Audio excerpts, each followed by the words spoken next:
আসসালামু আলাইকুম এভরিওয়ান। তোর অপেক্ষায় গল্পের তৃতীয় পার্ট। তো চলো বেশি কথা না কইয়া গল্প শুরু করা যাক। এরপর জেরিন এমন একটা কাজ করবে তা আমি কখনোই ভাবতে পারিনি।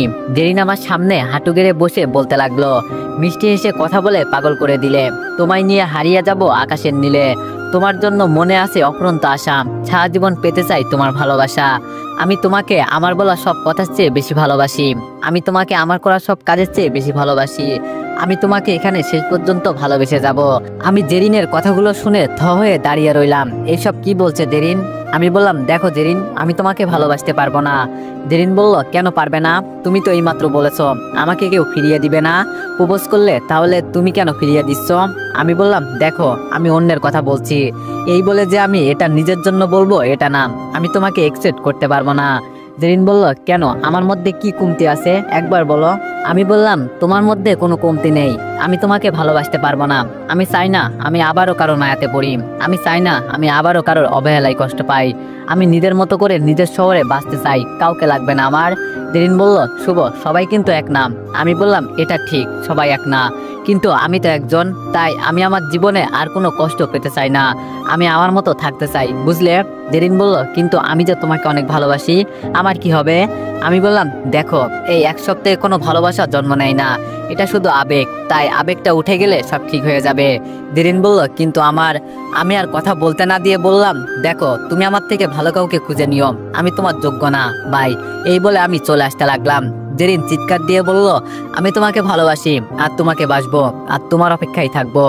আমি সেখান থেকে একটা রিক্সা নিয়ে চলে আসলাম হোটেলে এসে রুমে ঢুকে ফ্রেশ হয়ে শুয়ে ভাবতে লাগলাম, ঠিক একইভাবে নীলা আমার জীবনে এসেছিল আর জীবনটাকে ছারখার করে এখন নেয়ালের হয়ে গেছে। মানুষ এমন কেন? নিজে মায়া দেখাবে, নিজে ভালোবাসা শিখাবে, আবার নিজেই অবহেলা করে চলে যাবে। ঠিক কষ্ট হবে আবার আমাদের, কারণ অনেক বেশি তার মায়াতে পড়েছিলাম, অনেক বেশি তাকে ভালোবেসেছিলাম। সে তো আমার উপর প্রতিশোধ এমনি নিতে পারতো, কিন্তু এত বড় অপবাদ কেন দিল? আজ যদি সে আমাকে ভালোবাসতো তাহলে সে কখনোই আমাকে এত বড় অপবাদ দিতে পারতো না। সে আমাকে কখনো ভালোবাসেনি, শুধু তার অভিনয় ছিল। এগুলো ভাবতেছি আর চোখের পানি ফেলতেছি। তখন মামুন বলল, কিরে তোর আবার কি হলো? আমি বললাম, তেমন কিছু না রে, পুরোনো কথা মনে পড়ে গেল। মামুন বলল, তোকে মানা করছি না এইসব না ভাবতে। আমি বললাম, ভাই তুই হয়তো আমাকে মানা করতে পারিস আর আমি হয়তো তোর কথায় মাথা নাড়াবো, কিন্তু ভালো তো বাসছিলাম আমি, তাই অবহেলা অপমানের কথাগুলো মনে পড়লে কষ্ট আমারই মনে ভীত হয়। মামুন বলল, ভাই আমি তো বুঝি, তাই প্রতি রাতে যখন নিজে নিজে কান্না করস তখন কিছু বলি না, কারণ হয়তো রাতে একা একা কান্না করলে তোর হয়তো কষ্ট একটু কমবে। আমি বললাম, কি? তার মানে আমি রাতে কান্না করি যে, এটা তুই জানতিস? মামুন বলল, তবে কিছু বলতাম না। আমি বললাম, জানিস দিনে সবার সাথে হাসি খুশি থাকলেও রাতে কিন্তু নিজেকে একা মনে হয়।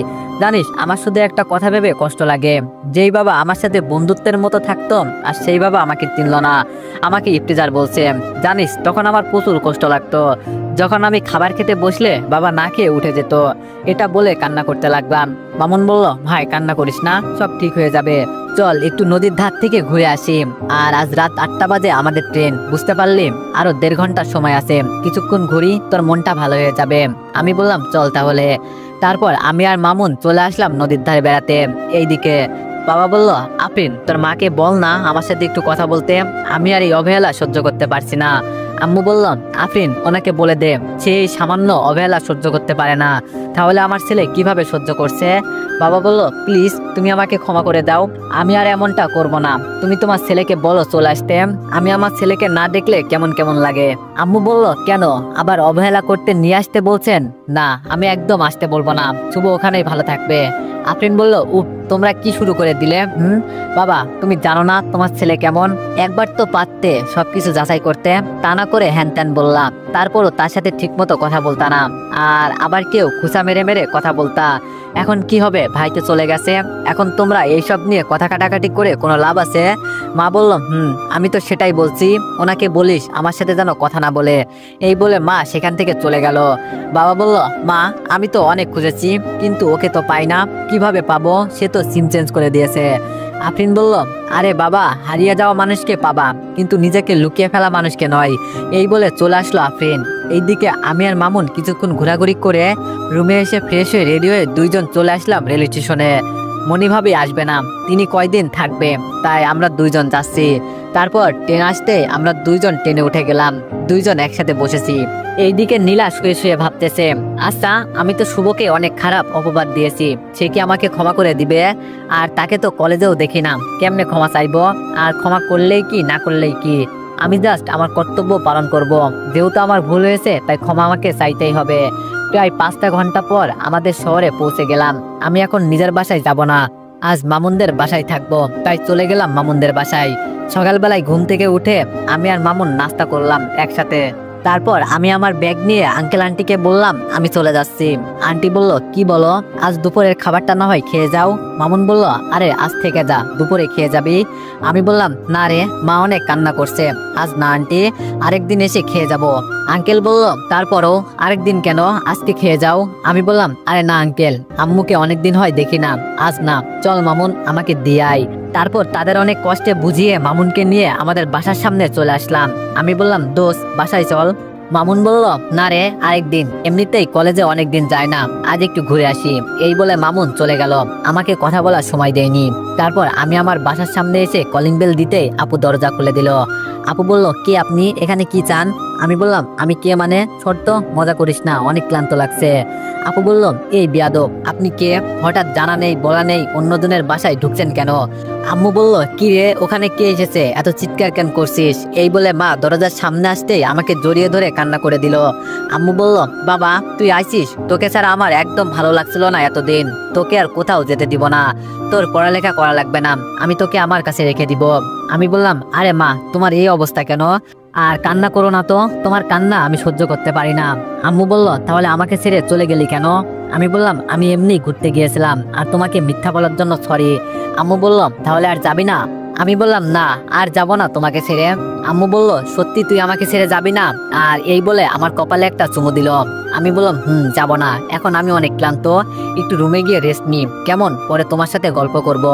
আম্মু বলল, আচ্ছা যা। আপু বলল, ছেলের জন্য কত দরদ, কই আমি নানুর বাসা থেকে আসলে এইরকম করো না, তুমি তোমার ছেলেকে শুধু ভালোবাসো, আমাকে না।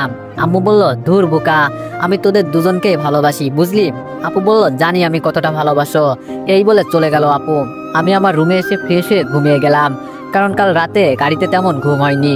দুপুর বেলায় আম্মু খাবার খেতে ডাকলে আমি নিচে গেলাম। নিচে যেতে আব্বুকে দেখে আবার চলে আসতে লাগলাম। আম্মু বলল, কিরে শুভ, চলে যাচ্ছিস কেন? আমি বললাম, মা আমি পরে খাবনি, তাছাড়া একজন ইফতেজার কখনো একসাথে বসে খাবার খেতে পারে না। এইদিকে আব্বু মন খারাপ করে নিয়েছে, কারণ আব্বু বুঝতে পারছে আমি কথাটা কেন বলছি। আম্মু বলল, তুই ঠিক বলেছিস, চল তোর রুমে চল, আজ থেকে আমরা ওখানে খাবো। এই বলে আম্মু খাবার টেবিল থেকে উঠে আমার কাছে আসতে লাগলো। তখন বাবা বলল, দাঁড়াও শুভ, আমার অনেক ভুল হয়ে গেছে, তুই আমাকে ক্ষমা করে দে, আমি অনেক বড় ভুল করে ফেলেছি, প্লিজ তুই এমন করিস না। আমি বললাম, আরে বাবা এটা কি করছো, আমার কাছে ক্ষমা চেয়ে আমাকে গুনার ভাগিদার করছো। আসলে এখানে যেই হবে সেই তোমার মতো করবে, কারণ কোনো বাবা চায় না যে তার ছেলে খারাপ হোক। এই বলে আমি আমার বাবার পায়ে পড়ে গেলাম। বাবা আমাকে ক্ষমা করে দাও, আমার জন্য তোমাকে অনেক কষ্ট পেতে হয়েছে, বাবা আমাকে ক্ষমা করে দাও প্লিজ। বাবা বলল, আরে বাবা কি করছিস, ছাড় আমাকে, আমি কোনো কষ্ট পাইনি, আর ভুল তো আমার। আমি বললাম, না তুমি আমাকে ক্ষমা করো, যেইভাবেই হোক ভুল আমার, তা না হলে আমি তোমার পা ছাড়বো না। বাবা বলল, আচ্ছা ক্ষমা করে দিলাম, এখন খাবার খেতে আয়। আমি বললাম, বাবা বলল, পাগল একটা। তারপর আমি আপুর কাছে গেলাম, আপু তুই আমাকে ক্ষমা করে দে। আপু বলল, কে তুমি, কে তোমার আপু? আমি কারো আপু না। আমি বললাম, তুই আমার আপু। আপু বলল, আমি যদি কারো আপু হতাম তাহলে সে বাড়ি ছেড়ে চলে যাবে আর আমাকে বলতো, কল করে আমার খোঁজ নিত, কিন্তু এমনটা করেনি, তাই আমি কারো আপু না। আমি বললাম, আরে আমার কিউট রাগী গুলুমুলু সুইট দজ্জাল আপু, আমি তোমার সাথে কথা বলতে চেয়েছি, কিন্তু তুমি তো বলনি আমার সাথে কথা, এখানে আমার কি দোষ? আপু বলল, ওই তুই আমাকে দজ্জাল কেন বললি? এই বলে আমার কান ধরে মসদ দিল আপু। আমি বললাম, ছাড় আপু লাগছে। আপু বলল, আগে বল আমি দজ্জাল, সরি বল সরি, না হলে ছাড়বো না। আমি বললাম, তুমি দজ্জাল হবে কেন, তুমি অনেক ভালো, এখন ছাড়ো আপু। এটা বলে ছেড়ে দিল, এইবারের মতো ছেড়ে দিলাম। তারপর সবাই মিলে মজা করে দুপুরের খাবার খেলাম। অনেকদিন পরে এইভাবে একসাথে বসে খাবার খেলাম। এখানে আপনাদের একটা কথা বলি, মা বাবা যতই ভুল করুক না কেন, মা বাবা কিন্তু সন্তানের ভালোর জন্যই ভুল করে। আর এখানে আমাকে মারা, অবহেলা বা ইফতেজার বলা এটা স্বাভাবিক, কারণ এটা যে কোনো বাবা মেনে নিতে পারবে না, তার ছেলে একটা খারাপ, তাই হয়তো বাবা আমাকে অবহেলা করছে। যাতে আমি ঠিক হতে পারি এই ভেবে। আর এখানে আমি ক্ষমা এই জন্য চেয়েছি কারণ আমার জন্য বাবা অনেক কষ্ট পেয়েছে, এখানে আমার ভুল তাই আমি ক্ষমা চাইছি। এইদিকে মনি, কি রে জেরিন, কাল থেকে দেখছি তুই কেমন মনমরা হয়ে আছিস, কি হয়েছে তোর? জেরিন বলল, কিছু না, এমনি ভালো লাগছে না তাই। মনি বলল, বুঝছি, শুভ চলে গিয়েছে তাই মন খারাপ, তাই তো? জেরিন বলল, আরে তেমন কিছু না, এমনি। মনি বলল, আচ্ছা শুভ কি কিছু বলছে নাকি, সত্যি করে বলবি আমাকে? জেরিন বলল, না তো, কিছুই বলেনি। মনি বলল, তুই যদি সত্যি না বলিস তাহলে আমি কিন্তু বের করব, আর যদি তোর কথা মিথ্যা হয় তাহলে আমি তোর সাথে আর কথা বলবো না, এটা তুই জানিস আমার রাগ সম্পর্কে। জেরিন বলল, প্লিজ এগুলো না বললে হয় না? মনি বলল, না বলতেই হবে, বল কিন্তু। জেরিন বলল, আচ্ছা শোন। তারপর কালকের ঘটনা সব বলে দিল। মনি বলল, দেখ আমি তোর অবস্থা বুঝতে পারছি, কিন্তু তুই ভুল করেছিস, ছেলেটাকে আরেকটু পরে বললে ভালো হতো। ছেলেটা মাত্র ডিপ্রেশন থেকে আস্তে আস্তে বেরোচ্ছে, তার মধ্যে তুই এইসব বলা একদম ঠিক হয়নি। জেরিন বলল, কিন্তু ও কাল চলে যাবে, তাই আমি বলে দিয়েছি, কারণ ওকে আমি হারাতে পারবো না। এইভাবে তাদের মধ্যে অনেক কথা হতে লাগলো। আমি খাবার খেয়ে রুমে এসে আবার ঘুমিয়ে গেলাম। বিকালে ঘুম ভাঙতে দেখলাম আপু আমার রুমে এসে কি যেন খুঁজতেছে। আমি বললাম, এই চুন্নি, আমার রুমে এসে কি খুঁজতেছিস?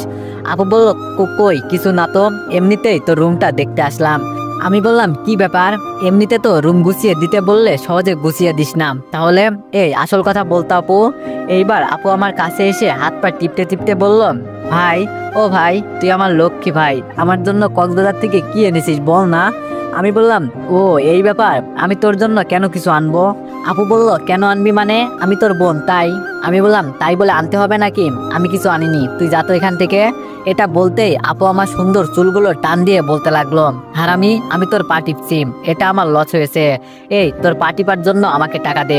আমি বললাম, ছাড় লাগছে, আমি কি বলছি তোকে আমার পা টিপতে, তুই টিপছিস কেন? এখন যা তো এখান থেকে, ভালো লাগছে না। আপু আমার মাথায় একটা থাপ্পড় দিয়ে বলল, ধ্যাত, শুধু শুধু এখানে আসছি, সময়টা লস, এই বলে চলে গেল। আমি বললাম, পেতনি, তোর গায়ে এত শক্তি আসে কোথা থেকে, কি থাপ্পড়টাই না দিলি? তারপর ফ্রেশ হয়ে নিচে গিয়ে নাস্তা করতে লাগলাম। নাস্তা করে একটু রুমে এসে ছাদে গেলাম, দেখি আপু আকাশের দিকে মুখ করে কি যেন ভাবছে। আমি বললাম, এই আপু কি করছিস? আপু বলল, আমি কারো আপু না, তুই এখানে আসলি কেন? আমি বললাম, না এমনিতেই আসলাম, কারোর জন্য এই চকলেটগুলো আনছিলাম, কিন্তু সে না নিলে কি আর করার, নিয়ে যাই, কাউকে দিয়ে দিমনি।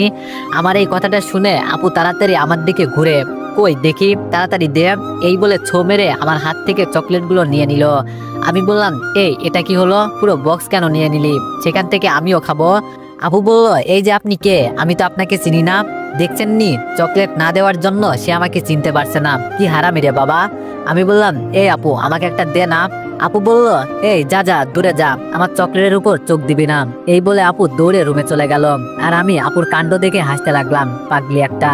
এইভাবে আম্মু আপুর সাথে হাসি মজা গল্প ঝগড়া করে আজকের দিনটা কেটে গেল। সকালবেলায় আম্মুর ডাকাডাকিতে ঘুম থেকে উঠলাম, ফ্রেশ হয়ে নাস্তা করতে লাগলাম। আব্বু বলল, কি ব্যাপার, তোমাকে ঘুম থেকে উঠানোর জন্য যুদ্ধ করতে হয় কেন? আমি বললাম, কি করব বাবা, একটা সমস্যা, রাতে ঘুম হয় না আর দিনে ঘুম ভাঙতে চায় না। আপু বলল, এটা সমাধান আমার কাছে আছে। আম্মু বলল, কি, তাড়াতাড়ি বল। আপু বলল, কি আর, তোমার ছেলেকে বিয়ে করিয়ে দাও, তাহলে সব ঠিক হয়ে যাবে। আম্মু বলল, ঠিক আফরিন, এতদিনে একটা কাজের কথা বলছিস। আমি বললাম, আমার মতো পিচ্চি পোলারে এত তাড়াতাড়ি কুরবানি দিতে চাও তোমরা? এই যে তোমার মেয়ে, সে তো দিন দিন বুড়ি হয়ে যাচ্ছে, তাকে বিয়ে দিতেছ না কেন? খালি সবাই আমার পিছনে পড়ে। আপু বলল, ওই আমার একদম বুড়ি বলবি না, বেশি কথা বললে বুড়ি মেয়েকে বিয়ে করিয়ে দিমু। আমি বললাম, তোরে বুড়া বেটার সাথে বিয়ে দিমু। বাবা বলল, তোরা কি শুরু করলি, চুপচাপ খাবার খা। এরপর বাবার ধমক খেয়ে আমরা খাবার খেতে লাগলাম। তখন আম্মু বলল, ও আচ্ছা, ভালো কথা, তোদেরকে তো বলতে ভুলে গেছি, আজ আফরিনকে দেখতে আসবে আমার বান্ধবী ও তার ছেলে, আজ বিকালে। ছেলে বিদেশ থেকে পড়ালেখা করে আসলো, সামনে বাবার অফিস সামলাবে। বাবা বলল, ও কি বলো, তাহলে তো ভালো হয়। আমি আপুর দিকে তাকিয়ে দেখি আপু লজ্জা পাচ্ছে। আমি বললাম, আম্মু, ডাইনিরাও লজ্জা পায়, তা আজ দেখলাম। এটা বলতে আপু আমার দিকে রাগীভাবে তাকিয়ে আছে, যেন কাছে পেলে খেয়ে ফেলবে। তারপর খাবার খেয়ে রেডি হয়ে কলেজে গিয়ে দেখি মামুন এখনো আসেনি, আর কিছুক্ষণ পর ক্লাস শুরু হবে, শালা এখনো আসেনি, কেমনটা লাগে? আমি বললাম, ওই কুত্তা, তোর আসতে কতক্ষণ লাগবে? মামুন বলল, মামা আর 5 মিনিট, তুই আম গাছতলে বস। আমি বললাম, আয় তাড়াতাড়ি, এই বলে কল কেটে দিলাম। তারপর আমি গাছতলে বসে ফোন টিপতে লাগলাম। হঠাৎ মেয়ে কণ্ঠে কেউ একজন বলে উঠল, কেমন আছো? আমার আওয়াজটা চেনা চেনা লাগছে, তাই সামনের দিকে তাকাতেই আমার মাথাটা পুরো গরম হয়ে গেল। এই মেয়ের থেকে যত দূরে থাকতে চাই, এই মেয়ে ততই আমার কাছে আসে। আরে কে মেয়েটি বুঝতেছেন না তো? বসেন, বলতাছি। সে হলো নীলা। আমি বললাম ভালো আছি, আপনি এখানে? নীলা বলল কেন আসতে পারি না? আচ্ছা এতদিন কোথায় ছিলে?